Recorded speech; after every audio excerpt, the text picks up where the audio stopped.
नमस्कार मैत्रिणींनो, दिवाळीच्या शुभेच्छा तुम्हाला। आज आपण दिवाळी फराळापैकी एक मेन पदार्थ बेसनचे लाडू बनवू। एकदम मऊ, तोंडात टाकताच विरघळणारे असे बेसनचे लाडू बनवू। त्यासाठी आपण डाळ भाजून दळून घेतलेली आहे। हे बघा, ह्या वाटीने आपण 6 वाट्या बेसन घेतलेले आहे, चाळून घेतलेले आहे। जाडसर दळलं ना मग एकदम हे बघा जाडसर दळून घ्यायचं आपण। 6 वाट्या बेसन घेतलेले आहे, 2.5 वाट्या पिठी साखर घेतलेली आहे आणि 1.5 वाटी आपल्याला तूप घ्यायचं आहे।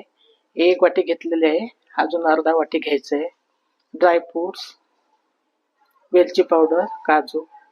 चला तर आपण सुरुवात करूया आपण रेसिपीला। आता आपल्याला तूप घालून घ्यायचं आहे। खूप छान होतात, या पद्धतीने तुम्ही नक्की करून बघा। हे प्रमाण पण योग्य आहे, एकदम मऊ होतात लाडू, एकदम छान। सगळं पहिलंच नाही घालायचं, आपण थोडं थोडं घालून घेऊ आपण बेसन। आणि एकदम भाजलं जाणार नाही कढई, त्याच्यामुळे आपण अर्ध बेसन घेऊ। आता आपलं तूप तापलेलं आहे, आता आपल्याला बेसन घालून घ्यायचं। आता 6 वाट्या घेतलेल्या आहे, 3 वाट्या मी पहिल्यांदा भाजून घेते। खूप छान होतात अहो लाडू हे, तुम्ही नक्की करून ट्राय करा ही रेसिपी। आता बरेच अपलोड झाले असतील, पण माझ्या पद्धतीने पण बघा करून।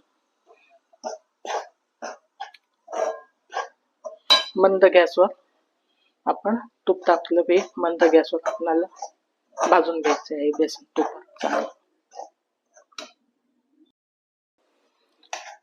असं बारीक गॅसवर आपण असं भाजून घ्यायचं पीठ।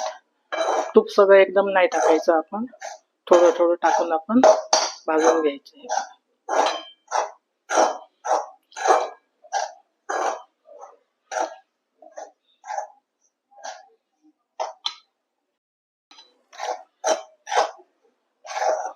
बघा, आता आपण थोडंसं तूप टाकून घेऊ अजून, असं थोडं थोडं टाकून आपण भाजून घ्यायचं। आता गुठळ्यामुळे आपण भाजून घ्यायचं आहे, एकदम लालसर पण नाही, करपवायचं पण नाही आपण। आणि ही डाळ भाजून दळून आणलेली आहे, त्याच्यामुळे जास्त पण भाजायची गरज नाहीये।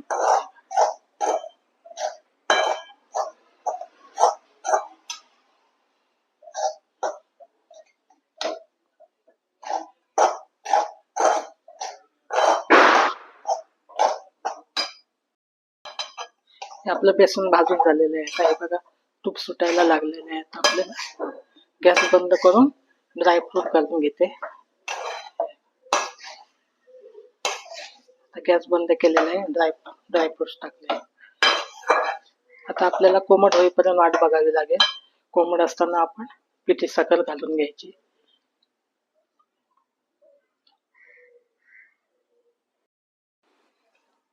आपलं बेसन आता कोमट झालेलं आहे, आपण आता पिठी साखर टाकून घेऊ।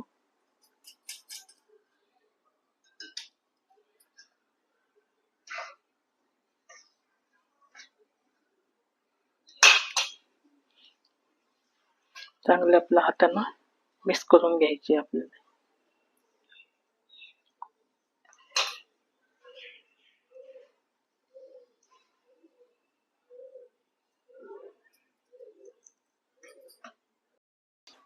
आता हे आपण कोमट झाल्यावर पिठी साखर घालून एकजीव करून घेतलेलं आहे। बघा, बरोबर साखर, तूप आणि बेसनचे योग्य प्रमाणात केलं ना व्यवस्थित होतं। आपले लाडू पण असे बसत वगैरे नाही डब्यात, आणि छान असे मस्त होतात। हे बघा, एकदम योग्य प्रमाण आहे। पाण्याचा हक्का वगैरे पण मारायची गरज नाहीये, कारण चांगले एकदम मऊ, तळाला न चिकटणारे असे लाडू होतात आपले।